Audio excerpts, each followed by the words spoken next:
Hello there, you're watching the press preview. It's a first look at what is on the front pages as they arrive. Well, in the next half an hour, we'll see what's making the headlines. That is with Rachel Shabi and Kulveer Ranger. So let's take a look at what is on some of those front pages. Well, the front of the Telegraph pictures British paratroopers leaving Afghanistan on one of the last military planes out of Kabul. Their headline, Britain out of Afghanistan.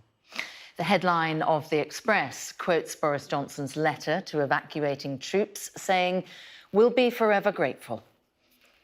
"Our blood on your hands, Boris," reads the front of the Sunday Mirror as concerns rise for the thousands left in Afghanistan.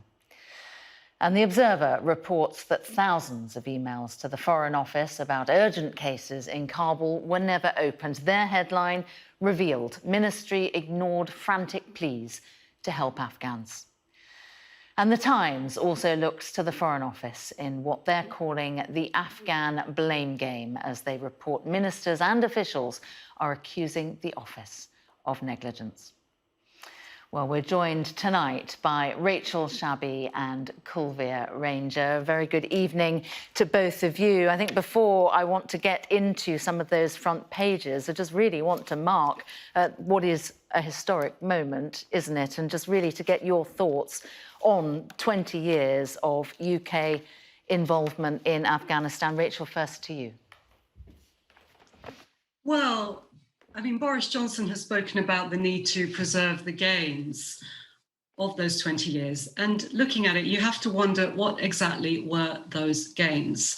For me, I think it was the worst possible invasion, US and UK-led invasion of Afghanistan, the worst possible presence and execution of that, and then the worst possible exit 20 years later, leaving the country terrified and in chaos. And I think Anand Gopal, the writer, puts it very well when he says the trouble with the US-led and UK presence in Afghanistan is that, you know, there was no real interest in building a sustainable, stable, democratic state or country. Instead, what that occupation did was leave it to be governed by an assorted array of private contractors, warlords brought in from outside the country, drug barons. And so even the Afghans who maybe did think perhaps there will be a positive outcome of this invasion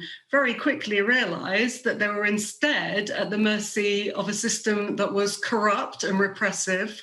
20 years of experiencing night raids, attacks, roadside bombs, torture, persecution, countless thousands of people who lost lives and lost their limbs. And so it's very hard to look at it now on the eve of departure and think, what was the point of that? Kulveer, what about you? When you look at the front page of the Sunday Telegraph, it says, as simple can be, Britain out of Afghanistan. What do you want to say about it, about this moment?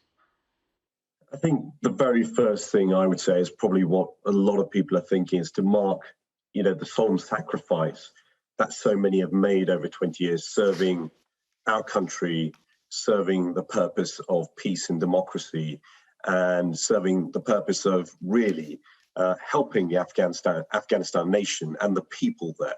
That has been the mission, the objective. Now, I think, you know, we have to recognize the losses, the impact, the families, the individuals, and those huge sacrifices that have been made. I think that's the first thing that comes to my mind and I really want to stress.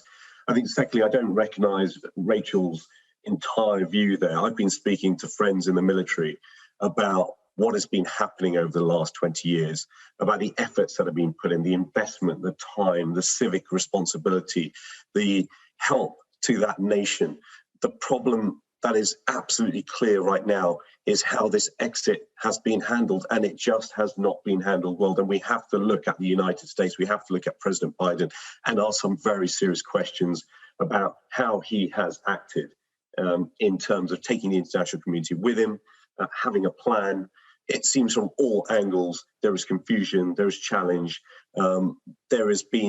we've left thousands behind. That just can't be right in this situation. After 20 years, it should not have ended like this. And I think there's a latent sense, not only latent, there's a blatant sense of disappointment and anger probably at what is going on at the moment. And I think we need to now look at how we go forward. That is going to be the question that really is on people's lips as we look at the situation in Afghanistan right now. Yeah, we're going to come on to that, not just looking at how we move forward, but also what of the fate of the people left behind. Rachel, I want to look at the front of the Sunday Express. The Prime Minister, of course, in a statement has addressed the entire armed forces community, in which he says we'll be forever grateful. I mean, I'm sure that's the case, but I would just like to gently suggest that, you know, for the people who did serve in Afghanistan, for the British soldiers who served there, that picture is also more nuanced and more complicated.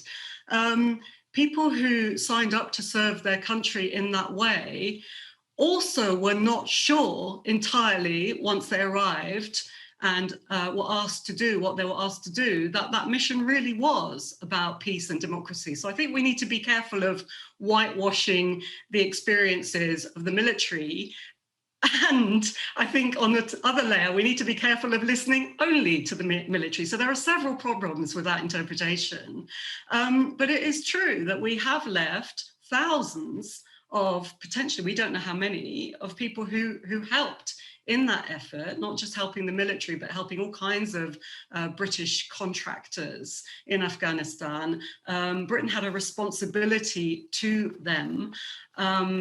Sky and other media outlets have spoken to many of those Afghan interpreters who are now absolutely terrified for their lives, have gone into hiding, have no idea what will happen to them. And whatever you think about what happened before, what is happening right now is utterly shameful. Yeah, I mean, that brings us on, doesn't it, Kulveer, into the front page of the Sunday Mirror. A quote from a translator who's in hiding from the Taliban says, "Our blood on your hands, Boris." And in the statement from the Prime Minister, he pledges to support those who have been left behind. But it's not clear, is it, exactly what that support is going to look like? No, and I think, you know, again, we look at why has this timetable, this evacuation, this biggest movement of people, evacuation of people since World War II, had to have happened in what appears to be a not as well coordinated manner as it should have been. And again, I say we have to look at what President Biden has done here. Did he take the international community with him? Was he clear about a timeline? Did he understand the ramifications of the decisions he was making? These are all serious questions for a president that seems hugely damaged, not only, and let's be clear, on the international stage, but even at home in the United States. Yes, you can understand the politics of this and his personal views of how it plays in terms of wanting to bring US soldiers home, not wanting to be seen as having left this for another president. But he could have taken a little bit more time. And I think there will be blood on people's hands. There is obviously a terrible situation for people who are left behind. I've also been hearing about, you know, the government, civil servants, everybody working as you go into the next phase of this plan, how those who are left behind will be helped. There needs to be a dedicated view at how this will happen. We hear about negotiation with the Taliban. I think that'll be the top line at the moment. It's about keeping those people safe who are left behind. I think that's the first thing that everyone is really focused on.